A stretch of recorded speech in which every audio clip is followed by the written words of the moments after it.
Matthew chapter number 16. Bako nilang dalawa. Next time, mag-practice na kayo para makapag-join kayo dun sa mga bata, ha? Amen? Alam? Okay. Thank you. Every last Sunday, kumakanta sila. Alright. Ayan, mag-observe kayo. Matthew chapter number 16. Verse number 18, a very familiar passage from the Bible. So ngayon pong umaga, sa mga nakalipas po na linggo, ay tinalakay ko po sa inyo the church vision, and then tinalakay ko din church mission. At ngayon po, ay pag-uusapan natin all about the church standard. The church standard. Matthew chapter 16, verse number 18, ang sabi po ng Biblia, "And I say unto thee that thou art Peter, and upon this rock I will build my church, and the gates of hell shall not prevail against it." Verse 19, "And I will give unto thee the keys of the kingdom of heaven, and whatsoever thou shalt bind on earth shall be bound in heaven, and whatsoever thou shalt loose on earth shall be loosed in heaven." 2 Timothy chapter 1 in verse number 12. I-connect ko po yan sa sinabi ni Paul. 2 Timothy chapter 1 in verse number 12. Or 1 Timothy chapter 1 verse number 12. The Bible says, "And I thank Christ Jesus our Lord, who hath enabled me, for that He counted me faithful, putting me into the ministry, who was before a blasphemer, and a persecutor, and injurious, but I obtained mercy because I did it ignorantly in unbelief. And the grace of our Lord was exceeding abundant with faith and love, which is in Christ Jesus. This is a faithful saying and worthy of all acceptations, that Christ Jesus came to the world to save sinners, of whom I am chief." Tayo sandaling manalangin na maraming Diyos na dakila sa lahat. Maraming salamat, Panginoon, sa umaga po ito. Salamat sa natapos sa iglesia sa Sunday School. Thank you so much sa pagbibigay. Thank you so much sa mga awitin. Salamat po sa mga bisita. Salamat sa mga members na nandito together with our brethren na kasama namin sa aming virtual service. Panginoon, dalangin ko po na sa pamamagitan ng mensahe ngayong umaga, pagpalain niyo ang inyong pong mga anak. Tulungan niyo po na maunawaan po nila, yaman din lamang na inilagay niyo kami sa inyong pong gawain, ay maunawaan namin ang tinatawag na church standard. Be the one to lead me, dear Lord. Gamitin niyo po ako. I can do nothing without you, so please help me. Salamat po, O Diyos. Ito pong lahat ang aking dalangin sa pangalan po ng aming Panginoong Jesus. Amen. Salamat po. Makakaupo na po kayong lahat. Let's be seated in the presence of our God. Nauna po, maraming beses na in-explain ko lang po sa inyo ang patungkol sa tinatawag na word na church. Subalit para sa kapakanan ng mga baguhan at ng mga bisita ay babalikan ko po ang ibig sabihin ng word na church as far as the etymological meaning of the word church.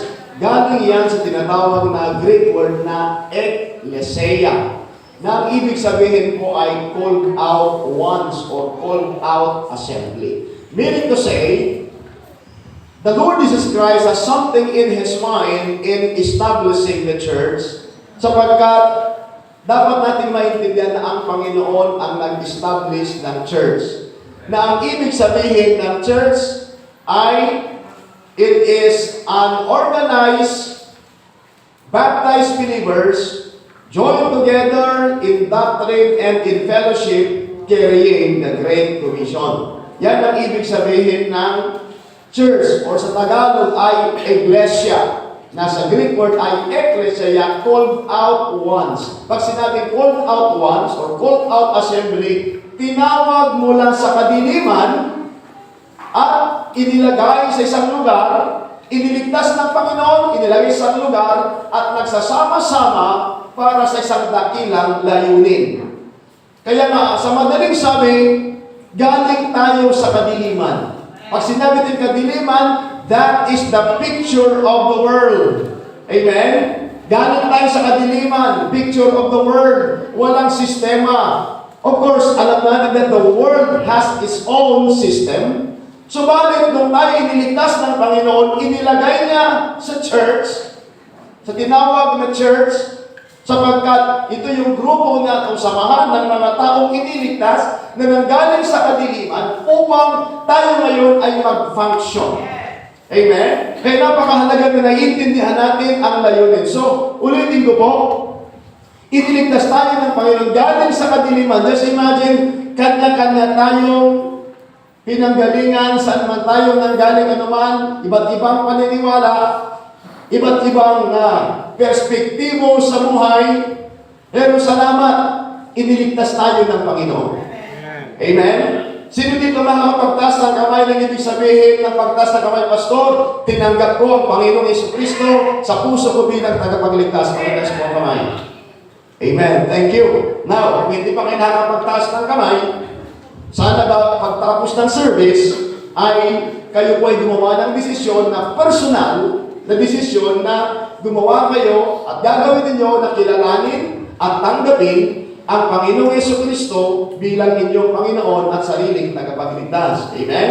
Sapagkat ang Baptist Church ay hindi tagapagligtas, kundi ang Baptist Church ipinapangaral ang Panginoong Jesucristo. Hindi na kayo tumingin. Mamaya na tayo magtawanan, wala namang nakakatawa. Okay? Kaya nga mahalaga mga kapatid na tayo ay makaunawa. So ulitin ko po, galing tayo sa kadiliman, galing tayo sa sistema ng mundo, at ngayon, iniligtas tayo ng Panginoon. At inilagay tayo ng Panginoon sa isang klase ng gawain na kung saan dito tayo huhubugin ng Panginoon at isang araw ay pwede tayong gamitin ng ating Panginoon. Kaya na napakahalaga talaga na maunawaan natin yon.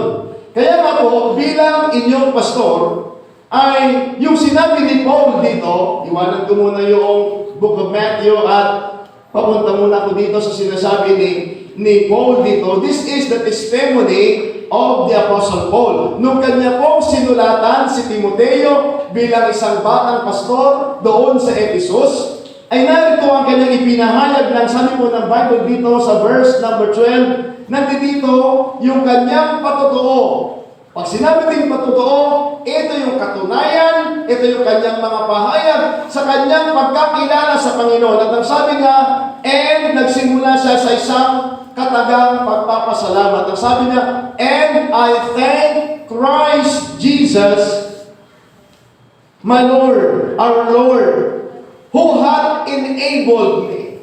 Sabi ng Biblia, for that He counted me faithful, putting me into the ministry. Now, makikita natin, maraming beses sinasabi ko nga sa inyo, the life of the Apostle Paul, na siya po ay isang mamamatay tao, isang pusakan, at ang sabi po ng Biblia, an injurious,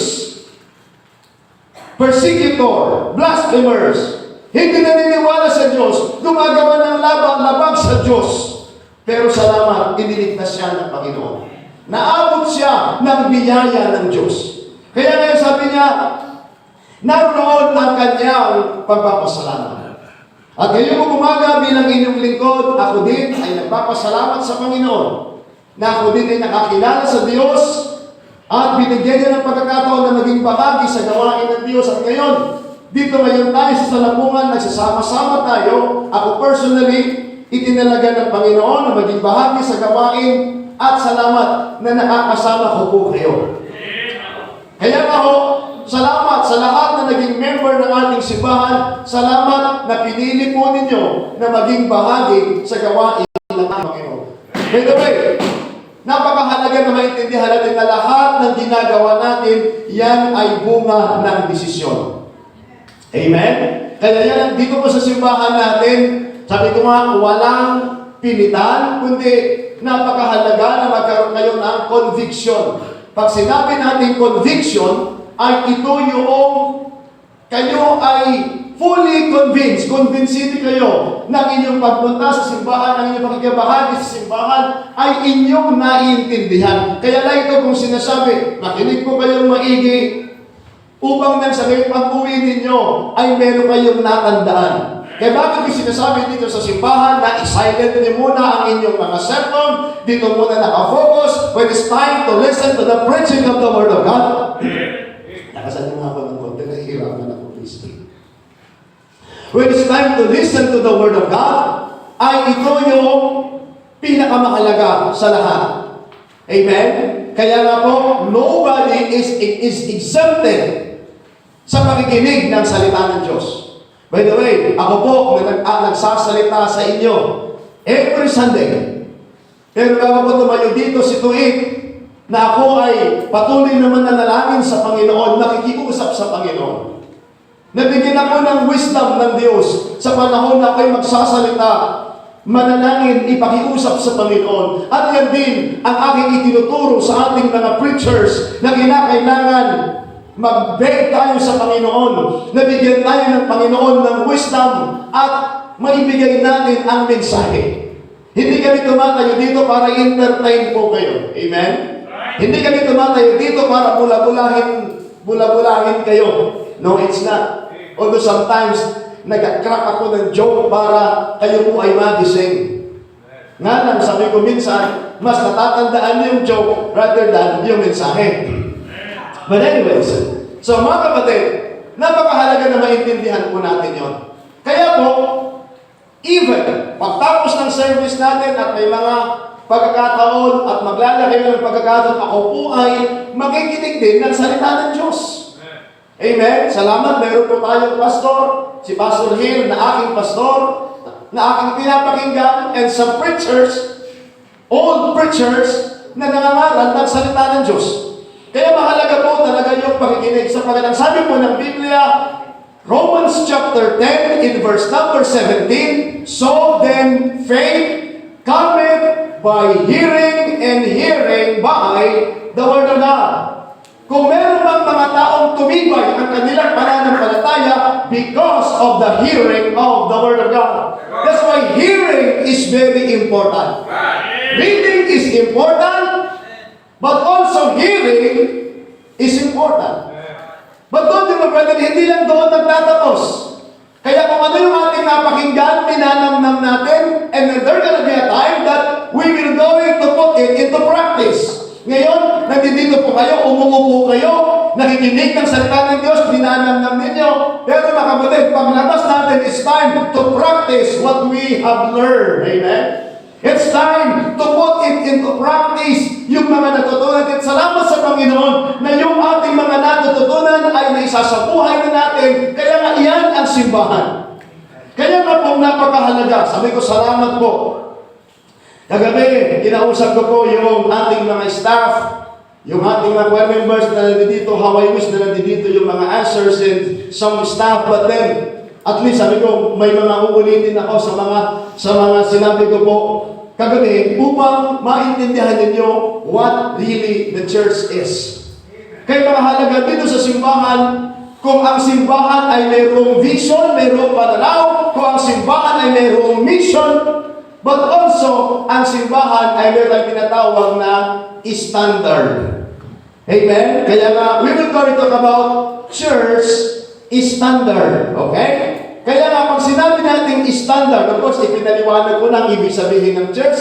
Ang church, it is a group, an organized group of saved and baptized believers joined together in doctrine and in fellowship, carrying the Great Commission. Ito'y kalipunan. Kaya nga, called out assembly, tinawag mula sa kadiliman. Kaya nga, bilang part ng church, tinawag tayo ng Panginoon sa kadiliman, niligtas tayo ng Panginoon, dinala tayo rin dito sa church.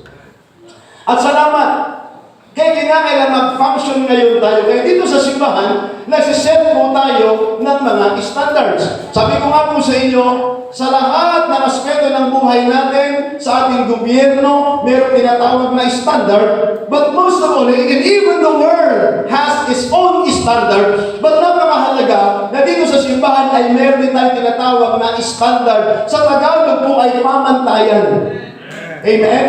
Ang ibig sabihin ng standard ay pamantayan. Kaya mula doon sa pamantayan na yan, malalaman natin kung tayo nga ba ay pass or failed.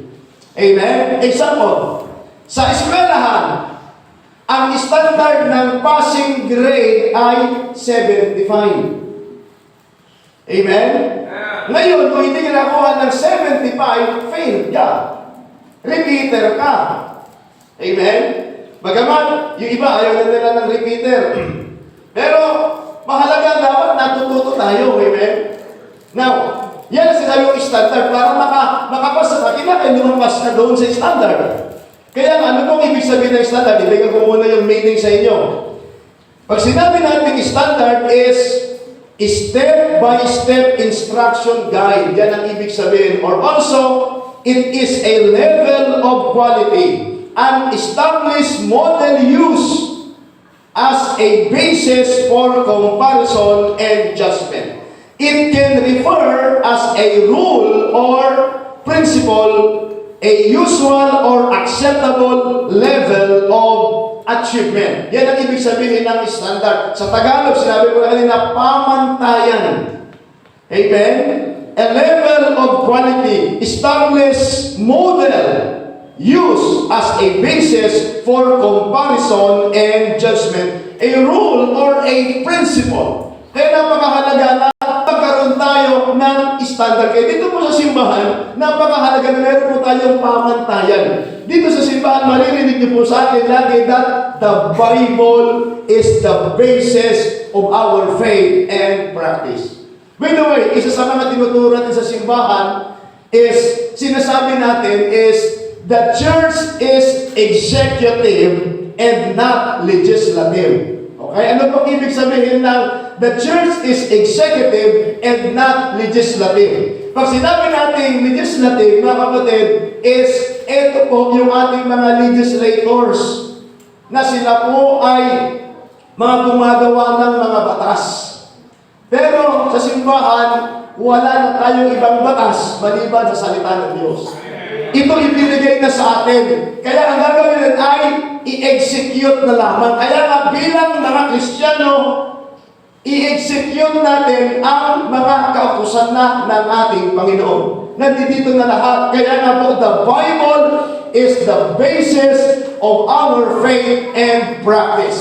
So it is very important that the Bible is our guide. Kaya nga naalala nyo, sabi ni David, when we say the Bible, the Word of God, tinawag na covenant, tinawag na testament, tinawag na scriptures. Amen? Kaya anong sabi po ni David?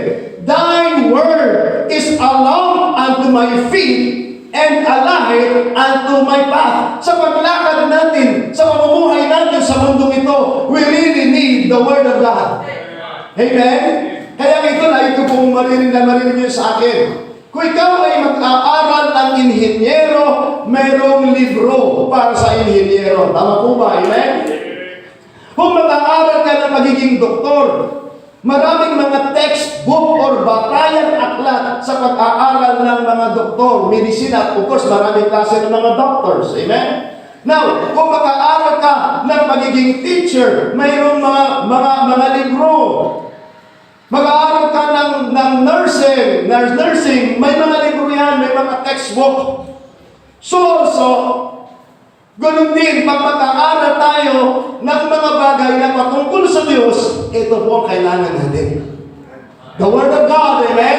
Lagi natin sinasabi, the Bible is the basis of our faith and practice. The Bible, this is the Word of God, and this is our absolute truth. Now, if you're going to ask me, Pastor, anong Bible? Sapagat maraming klase ng Bible, totoo po yan. I mean, pag sinabi maraming Bible, maraming version of the Bible. Okay? Kaya nga, ang ating version na ginagamit ay walang iba kundi the King James version of the Bible. We call it the KJV, King James Version of the Bible. Bakit King James Bible? Ito po ang King James Version, ito po, hindi yan yung original, but ito yung galing mula sa original. It is the preserved Word of God. By the way, ang original na Bible na hindi po English, Hebrew and Greek text. Kaya nga meron po tayo ang King James Bible na tinatawag sa Bible School. Kaya para sa mga estudyante, narinig lang ito sa Bible School, pero dinadala ko ang Bible School sa church. Amen? Maintindihan nyo, sa mga estudyante, matatanda nyo yung word na tinatawag na Textus Receptus para sa mga first year. Amen. Sino nakakatanda ng word na Textus Receptus? Nakalimutan nyo na. Thank you. Press pa kay isa. Nag-ibig sabihin ng Textus Receptus is the received text. And this is the King James Bible is galing sa tinatawag na received text or the Textus Receptus, LXX. Okay? This is, kaya nga ito yung galing mula sa original, the preserved and inspired Word of God. Kaya ngayon, we have already in our hands the King James Bible. Kaya nga kung ito ang ating bataya aklat, salamat, ang ating international language is English. Salamat, we have in our hands the very Word of God, the inspired and preserved Word of God. Amen? Kaya nga ito ngayon yung salita ng Diyos that we have in our hands today. Salamat po na nasa kamay natin ang salita ng Diyos. This is the love letter of God. Kaya nga, we are requiring every member of our church na kinakailang magbasa ng salita ng Diyos, soak yourself on the Word of God, and let's obey the Word of God. That's why dito sa atin, makapansin po ninyo, every Sunday, but don't you know, hindi lamang every Sunday dapat, every day, we're reading the book of Proverbs. Why Proverbs? Pero hindi lang Proverbs ang binabasa natin. Sa mga Bible student, meron silang tinatawag na reading guide or schedule. Now, bakit mo Proverbs? Sapagkat Proverbs is the book of wisdom. We have the book of Proverbs, the book of wisdom, wisdom that comes from above. Pero hindi naman po book of Proverbs ang binabasa natin. Kinakailangan natin magbasa, mag-aral ng salita ng Diyos. Kaya nga napakahalaga po yun. Kaya nga dito sa simbahan natin, bilang miyembro, our standard, brethren, is everybody is encouraged to read the Bible. The saddest thing, kung marami kayo na-scroll, na real, pero wala kayong nabasa ang salita ng Diyos. Kinakailangan basahin natin ang salita ng Diyos, i-memorize natin ang salita ng Diyos, and let's meditate upon the Word of God. Naalala niyo po si Joshua, ang sabi ng Biblia, Joshua chapter 1 verse 8, this book of the law shall not depart out of thy mouth, but thou shalt meditate therein day and night. Amen? Wow! We need to meditate upon the Word of God. Kaya naman yan ang kailangan natin. By the way, ang isang matagumpay na bansa na tinatawag na United States of America, blines ng Panginoon because of the Word of God. Ngayon, ang kailangan natin na kapatid ay bigyan pansin ang salita ng Diyos. Bakit maraming mga rebelde hindi nilalang ang salita ng Diyos? Bakit mayroong mga korap na mga tao wala silang pagkaalam sa salita ng Diyos? The saddest thing, ang ating mga namumuno sa gobyerno, nanunumpa sila kasama ang Biblia, pero that's only for a show. Yan lamang ay para photo-ops. Pero after that, sino kayo nagbabasa ng salita ng Diyos? At sino kayo nagpa-practice ng salita ng Diyos? Kaya mga kapatid, if you are a part of this church, our standard is we need to give reverence to the Word of God. Amen? Kaya we are encouraged not only to read, but to listen and to obey the Word of God. It's because this is our standard. Ang sabi ni David, thy word have I hid in my heart, that I may not sin against thee. All Scripture is given by inspiration of God, and is profitable for doctrine, for reproof, for correction, for instruction in righteousness, that the man of God may be perfect, truly furnished unto all good works. The reason why may mga tao na binago ang Diyos,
righteousness. Kaya masalamat pag nakukonvict ka ng salita ng Diyos at alam mo maitinatago ang kasalanan at naunawaan mo yung sarili mo sapagat isang araw magbago ka man ng kasalanan, isang araw lalabas pa din yan. Kaya kayong mga tatay, akala niyo po okay lang na kayo ay gumawa ng hindi kaya-kaya sa harapan ng Panginoon, makakapagtawag sa inyong mga asawang babae at yung mga asawang babae makakapagtawag sa inyong asawang lalaki, pero wala pwede itago sa Panginoon. Kayong mga young people, makakapagtawag kayo kanino man, hindi ka pwede makapagtago sa Diyos. Kaya mga kapatid, salamat po na mayroong salita ng Diyos na yan ang nagko-convict sa atin sa ating mga kasalanan. Salamat sa salita ng Diyos. Kaya ito naman yung ating armas. Ano pong sabi ng Biblia? The Word of God is quick and powerful and sharper than any two-edged sword. Tumatagos hanggang sa ilalim ng buto. Yan ho ang salita ng Diyos. Kaya matapang ang salita ng Diyos. Kaya ba sinabi ko nga po kahapon sa ating mga staff na dito sa simbahan ang standard natin is all about preaching. We believe on preaching. The preaching of the Word of God. Kaya nga magdatay nangaral the pure Word of God. It is not the opinion of men. What I am preaching today is not my opinion, but it's really the Word of God. Amen. Salamat sa Panginoon. As a preacher, 17 years na ako na nangangaral as a mission. Pero prior na ako po ay mag-mission, I'm already preaching the Word of God sa ating simbahan sa Fort Bonifacio. So over 20 years na din ako nangangaral ng salita ng Diyos. Pero salamat po, ang salita ng Diyos ay hindi nagbabago. Itong kailangan natin. Kaya mga kapatid, sabi ng Biblia, the Word of God is a discerner. And a discerner. Let's open our Bibles to Hebrews chapter 4 and verse number 12. And we can see here, brethren, anong sinasabi ng Biblia? Hebrews chapter 4 in verse number 12. For the Word of God is quick and powerful and sharper than any two-edged sword, piercing even to the dividing asunder of soul and spirit, and of the joint and marrow, and it is a discerner of the thoughts and intents of the heart. Kaya yan ang salita ng Diyos. Kaya kung kayo po ay nakakonvict sa salita ng Diyos, yan ang trabaho ng salita ng Diyos. Kaya alam niyo mo mga kapatid, kung tayo man ay nagkamali, tayo ay nagkasala, pag nakapakinig tayo ng preaching ng salita ng Diyos, kaya bakit po tayo mayroong altar? Dito tayo lalapit sa Panginoon. By the way, let me tell you that every time na lumapit ang mga tao dito, hindi ako ang niluluhuran nila dito. Amen? You have something in your mind that when you come into this altar, dito tayo lumuluhod sa Panginoon, diyan natin inilapit sa Paginoon, humihingi tayo sa Panginoon ng tulong. Pag nakapakinig tayo ng salita ng Diyos, sabi ko nga po, hindi natin kayang baguhin yung buhay natin. At kung ka man ay nagkamali, nagkasala, lumapit ka sa Panginoon at ihingi mo ng tawad ang anumang kasalanan na commit natin. Open ang altar. Kaya mga kapatid, ang nakakalungkot kapag inalagaan natin ang ating kasalanan. Kaya mga kapatid, sana kapag narinig mo ang pangangaral ng salita ng Diyos, na convict ka, ay kinakailangan ihilapit mo sa Panginoon. Huwag mong alagaan ang kasalanan mo sapagkat isang araw, kapatid, lalabas din yan. Let me tell you, fathers, maaari ngayon may itinatago-tago mo kayo. Lalo din lang kung pinapahirapan ng inyong sarili. Masisira ang ating pamilya. Masisira. Naniniwala ko mga kapatid, walang tatay at walang nanay na gustong masira ang ating pamilya. By the way, ano ba, yan ang trabaho ng dyablo. Ang masterpiece ng dyablo ay manira at kailanman wala siyang kaisipan na magbuo at magayos. Dapat niyo pong maintindihan na yan ang dyablo. Ano sabi ng Biblia? the devil is like a roaring lion, walking about seeking whom he may devour. Magaling manira ang dyablo, pero kailanman wala sa plano ng dyablo ang mag-ayos. Kaya akala natin, ini-enjoy natin yung kasalanan natin at habang ginagawa natin yung kasalanan ay natutuwa tayo. Pero hanggang kailan? Dapat niyo pong maintindihan, mayroong word sa Bible na sabi ng Biblia, and it came to pass. Isang araw magtatapos ang lahat ng ating kasiyahan na yan. Akala masaya ka sa paggawa ng kasalanan at isang araw pagdurusa ang ating kahantungan. Bakit? Pinitigas natin yung puso natin. Kaya hanggang may pag-asa tayo. Salamat sa salita ng Diyos. Kaya dito sa simbahan, meron po tayong pamantayan. Salamat sa paniniwala natin sa Biblia. We strongly believe that the Bible is the basis of our faith and practice. Dito sa simbahan, meron po tayong itinakda standard as far as the Bible is concerned, as far as preaching of the Word of God is concerned. Kaya hindi po sugar-coated preaching, kundi ito ay the Word of God. Kaya nga, nung si Paul ay in-encourage na si Timothy, anong sabi niya? Timothy, preach the Word of God! Be instant, that means be ready in season and out of season. Preach the Word of God! It's because there's gonna be a time na sabi ng Biblia, ang mga tao ay magkakaroon natin tao na itching ears.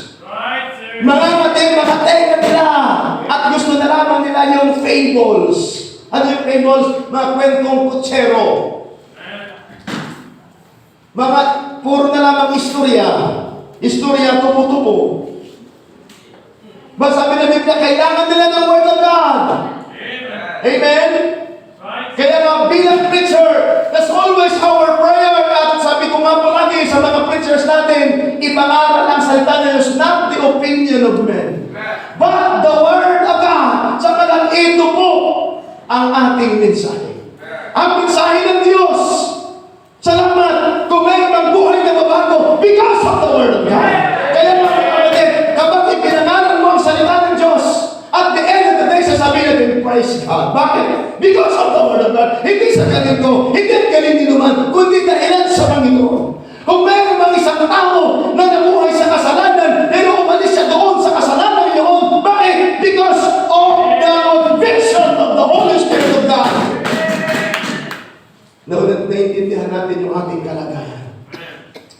Dito sa simbahan natin, as far as the music is concerned, mga kapatid, ang ating ina-adhere o ating tinatangkilik is the gospel music, the old-fashioned music, not the contemporary music. Amen? Pag sinabing contemporary music is mayroong lyrics na kunwari makadiyos, pero yung tugtog ay parehas pa rin mundo.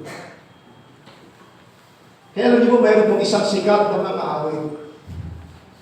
Na nung siya ay nasa Panginoon, ang kanyang kanta ay, oh, how I love Him, how I adore Him, my breath, my sunshine, my all and all, the great Creator became my Savior.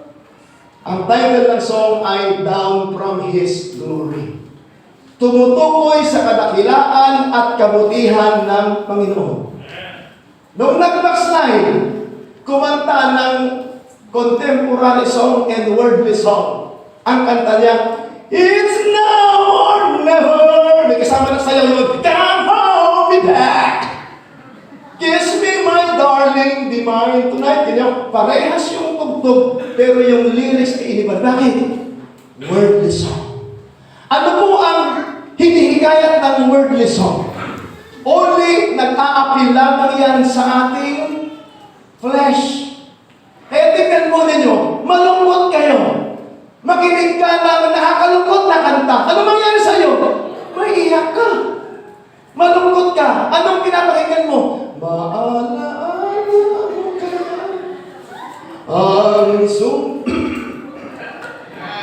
ang sumpa mo sa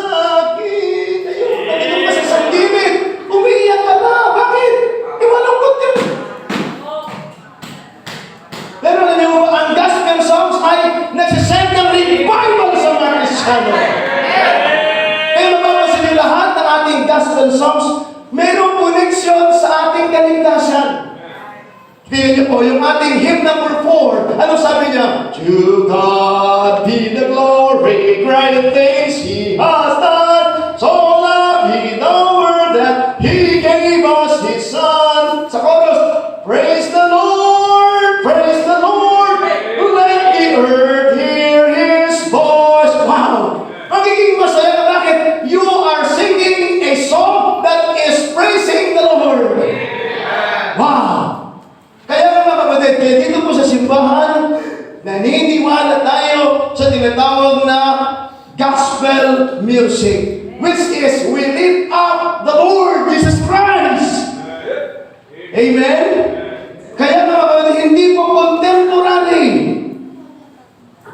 Kaya mga kapatid, yan ang standard ng ating simbahan. Kaya alam po ngayon, maraming mga simbahan na ang mga tugtog ng sanlibutan ay hindi nila sa simbahan, kaya nga, ang simbahan, ang stage ng simbahan ay para ng entertainment. Kaya nung kinakanta nila, "Uwana natin, yan, sino yung kumakanta? Yun yung may mahahaba ang buhok. Pahigaw-higaw. Ano bang pagkakaiba nila mga kapatid? Sino yung kumakanta na, "Uwana mighty God, we serve," punong-puno ng tato. At ngayon, sapagkat nauso na po, even preachers today, butas-butas yung mauman, pero mahal yan kasi. Levi's yan na binutas-butasan. At ang butas hindi na lamang dito, hanggang dito na, lahat na may butas. Kaya mga kapatid, yan ang sistema ng mundo. Yan, one way, Jesus. Yan ang gusto ng mga kabataan ngayon. Kaya nga, inilagay nila sa simbahan ang mga contemporary and rock music. Wala nang pagkakaiba. Kaya mga kapatid, ulitin ko, balikan ko yung meaning ng church. Called out assembly. Tinawag mula sa kadiliman. Kaya nga naman, kaya merong standard sa simbahan. Now, let's go on to the modest apparel. Modest apparel, pag sinabing modest apparel is appropriate apparel. Pag sinabing clothing is for covering. Kaya nga, tinatakpan ang dapat takpan. Pero kung ngayon, ang nakakalungkot, ang sistema ng mundo, ang dapat takpan, binubuksan at ipinapakita. Ika nga nila sa kolokyal na pala nila, binubuyang-iyang. Ano yung word na binubuyang-iyang? Oh. Hindi ho nararapat na ipakita ang pusod ng tao. Dapat natin yung pusod nyo, kahit kung sa maganda na magkaputong ng pusod ko. Dapat takpan. Amen? Kaya nga po mga kapatid, ganun din po kayo mga ladies, matuto kayong magdamit ng maayos. At hindi lamang dito sa simbahan, kundi kahit nasa labas kayo. Amen. Well, kung kayo po ay nasa private sa bahay ninyo, okay lang. Pero huwag naman kayo humarap sa tao na nakapangbahay kayo at lalabas kayo na nakapangbahay kayo at yung iba ay galing pa sa pagkakatulog, nasa mall na. Anong ibig sabihin? Kasi yung pinanlabas niya, parang yun lang din yung pinantulog niya. Hindi mo dapat yan. Kaya dito po sa simbahan, hindi natin dito pinag-usapan kung bago o luma yung damit ninyo. Ang mahalaga, nagdadamit tayo ng maayos. Amen? Kaya nga po, sinasabi ko dito sa simbahan natin, ang standard ng ating simbahan, pag kayo po ay nagbistida o nagpalda ay kinakailangan below the knee. Bakit below the knee? Pag naupo ka po, pag below the knee, at least hindi ka masisilipan. Kaya tingnan niyo kung above the knee, siguro tapos gaganon-ganon pa kayo, ay nako, tapos na, mga kapatid. Yung iba naman, sabi nga ni Pastor Hill, baby dress. Nagdamit. Ang haba naman ng palda. Pero yung slit ng pagkamanon, hanggang dito, sa puwet. Ibang klase din naman yung dapat pahinga ng konti yan. Yung iba naman, baby dress. Ang igsik. Kita mo na yung doorbell. Ay, doorbell, may puso. At then, pagsakay ng jeep, hatak ng hatak, hatak ng hatak. Inagdamit ka ng mesdas, hatakin mo. At habang hinahatak, bumababa na lang dito. Nakikita naman yung paanan ng bundok. Kita niyo po yan, mga kapatid. Ngayon, natatawa po kayo, pero mga kapatid, that's the word. Kaya hindi dapat yan sa mga Kristiyano. Huwag naman yung sobra namang haba na sumasayad naman na pag dumaan sa putikan, naputikan. Huwag naman gano'n. Nasobrahan naman yun at iwan yung buhok. Ayaw putulan at kahit na sumasayad sa lupa at nasasihan ng haba-habang oras, 3 oras na kasi nagtitrintas na, sobra naman na yun. Hindi na kayo magiging produktibo, amen? At least sa mga kalalakihan, alam nyo na po kung mahaba yung buhok ninyo. At maging yung lumalabas dito sa buhok ng ilong. Pwede na rin putulin yan at hugutin na lang kung pwede. Kasi pag hinga mo, lumalabas at nawawala ko na yun. Diba? Kaya nga, may standard. Basta paano yung walang buhok, kung yun ang problema yun. Kaya nga mga kapatid, standards. Kaya nga mga kapatid, yan. Kaya nga, sabi, bakit kayo nahihirapan? Kasi nasanay tayo. Yung mga tao, pahubad-hubad sa kalsada. That's the world. Kaya ako sa papasalamat, yung mga estudyante natin dito, pag pumunta sila sa eskwelahan, na-appreciate ng mga teachers nila, nakikita nila ang ayos na pag-susuot ng damit. Modest apparel.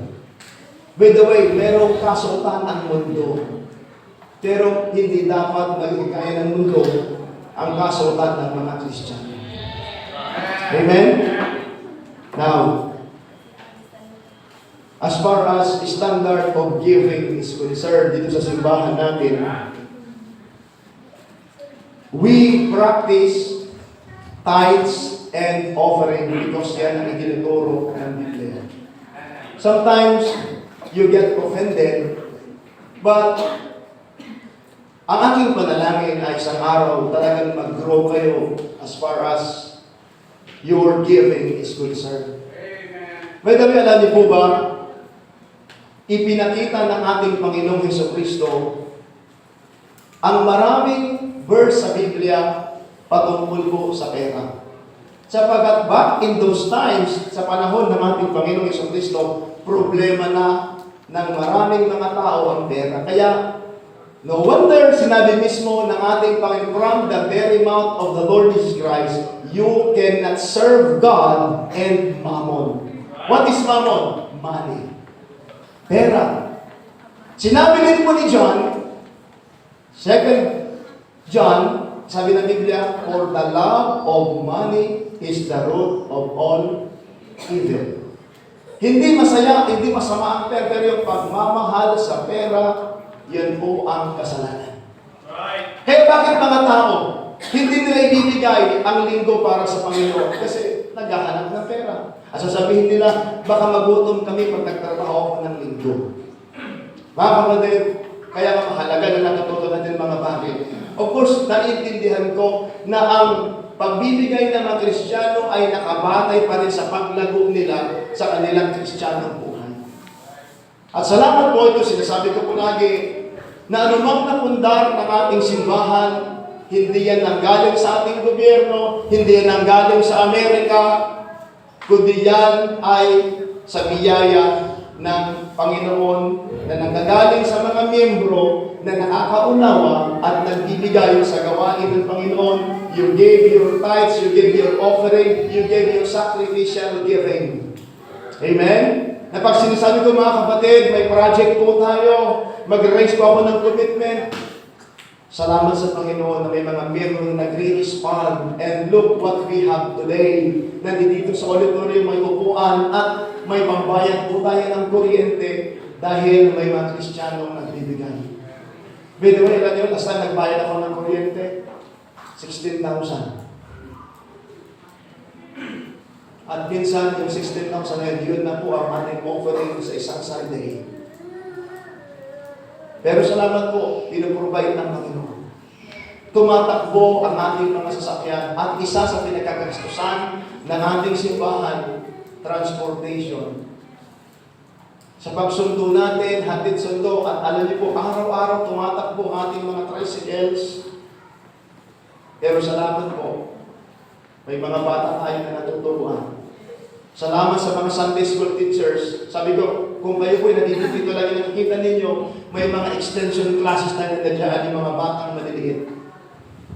Nasa kabila, nandoon ang mga batang maliliit na tinuturuan na mga Sunday school teachers na nagsasacrifice. Pinapakain, salamat sa mga nagpapakain sa kanila on Sunday, nagluluto sila ng lugaw. Salamat ang simbahan natin, nagpapatuloy by the grace of God. Wala pong suporta na nagagaling sa ating gobyerno. Masalamat, naiintindihan ng mga members na nag-sacrifice.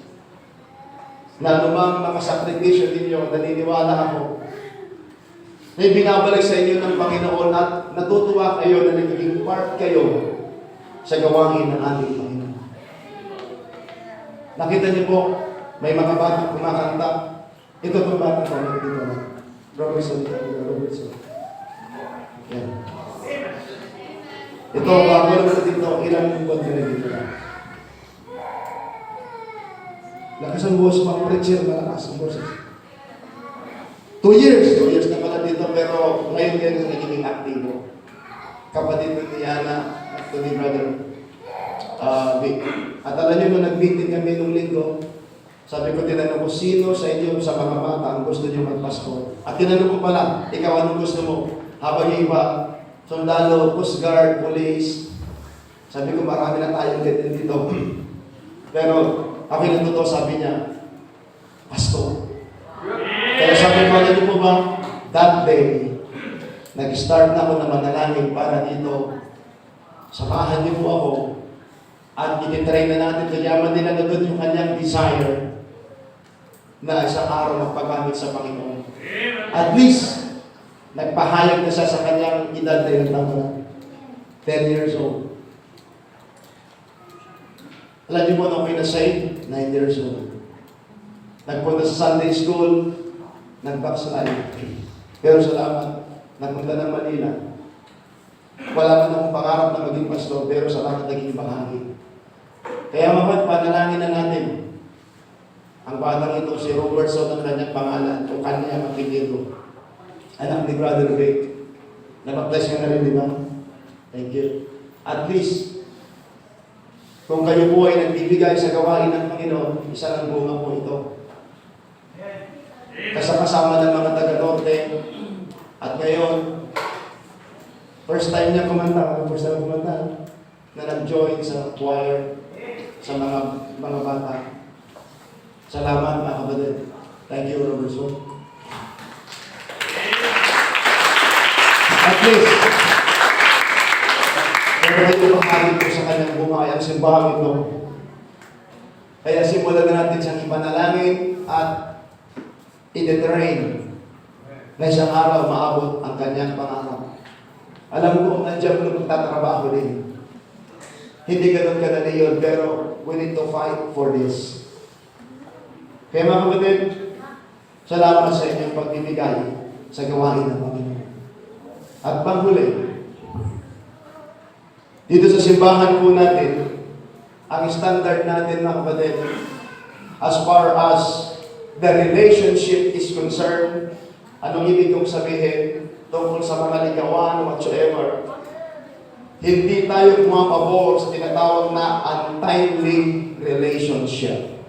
Pag sinabing untimely relationship, hindi pa napapanahong relasyon. Halimbawa, ang panliligaw ng mga kalalakihan na ang lalakas manligaw, pero wala pa naman silang planong mag-asawa. Naunawaan niyo po? Amen. Kaya nga mga kapatid, hindi din ina-allow dito. Kaya sinabi ko kagabi sa mga young people, kung yan ang gagawin ninyo, you better leave the ministry. Hindi tayo magkaaway. Para sa kapakanan at purity ng ministry, you need to leave your ministry kung yan ang gusto mo. Sapagkat merong standard ng ating simbahan.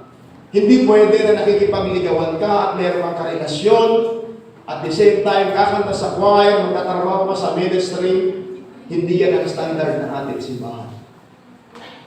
Kaya sinasabi ko po, establish yun ng maigi ang inyong sarili. At kapag ikaw ay nakahanda na mag-asawa, magpaalam ka na sa mga magulang mo, at mag-aasawa ka na, handa mo nang pakainin yung mapapangasawa mo. Pero kung mag-aasawa ka at iaasa mo pa rin sa mga magulang mo, nagkakamali ka. Hindi yan ang standard ng ating simbahan.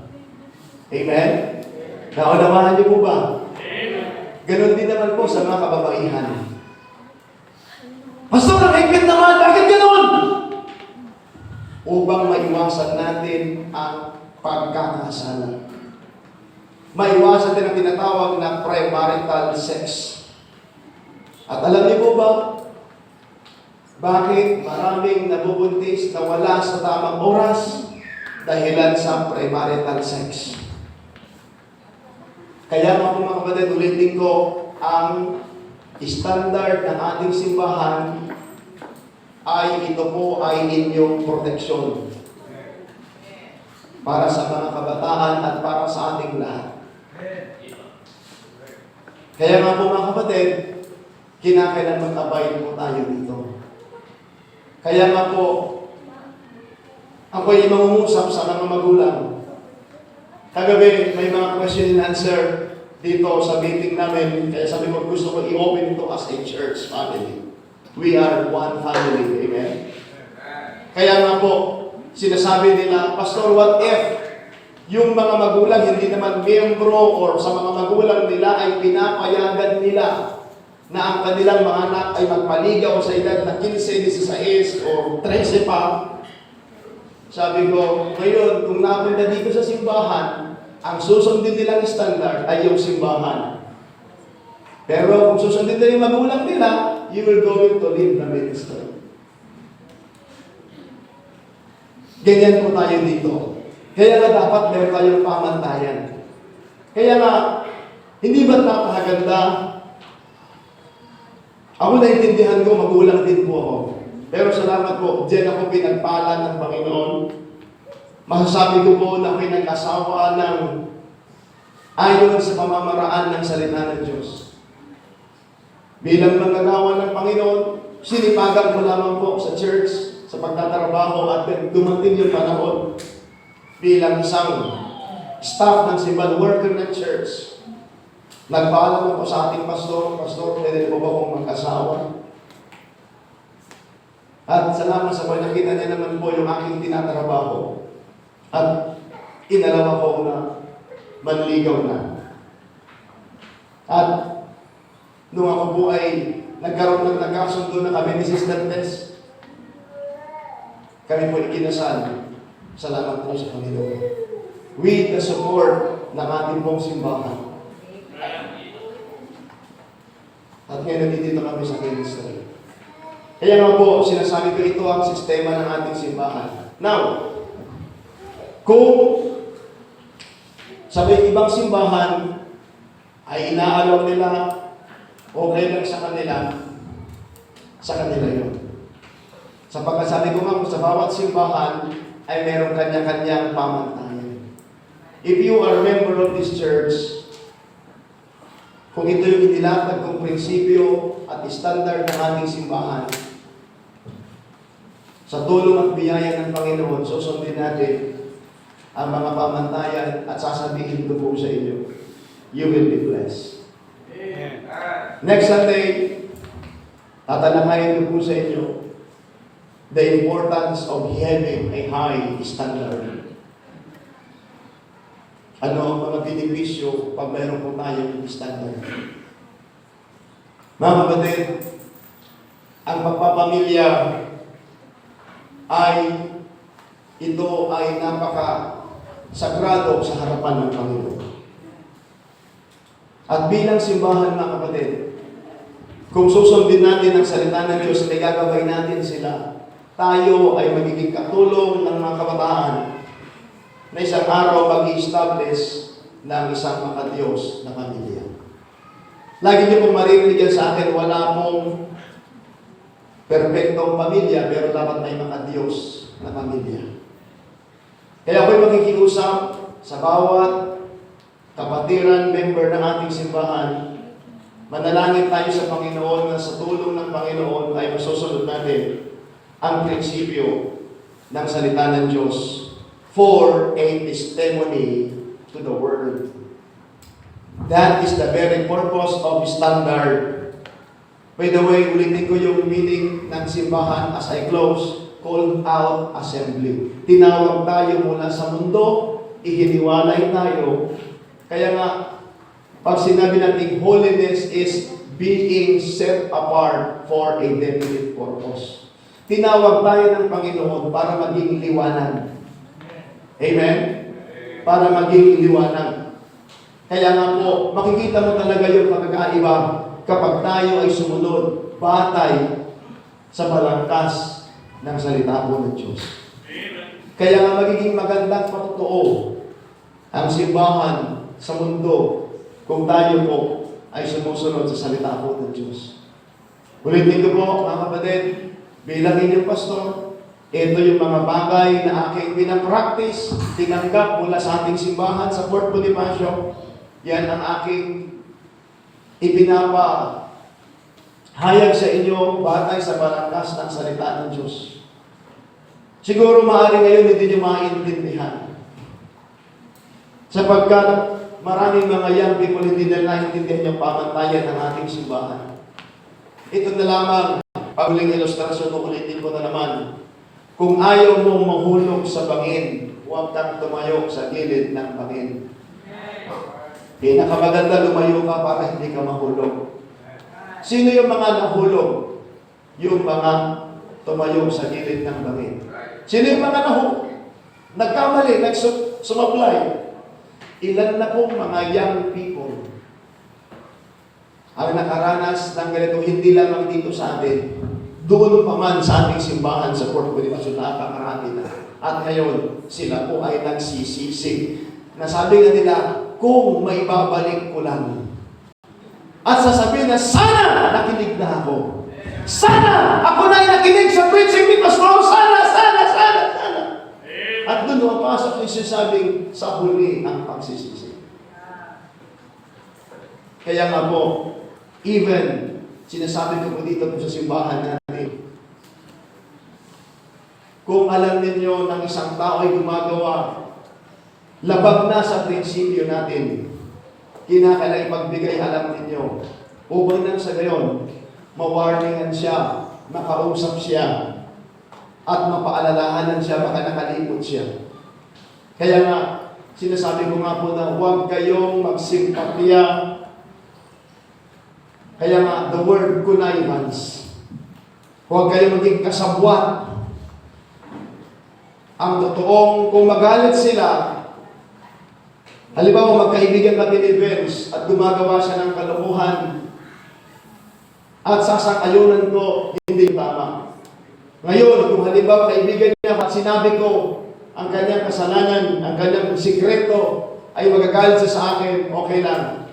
At least, ako ay tapat na kaibigan. Upang ma-protection siya.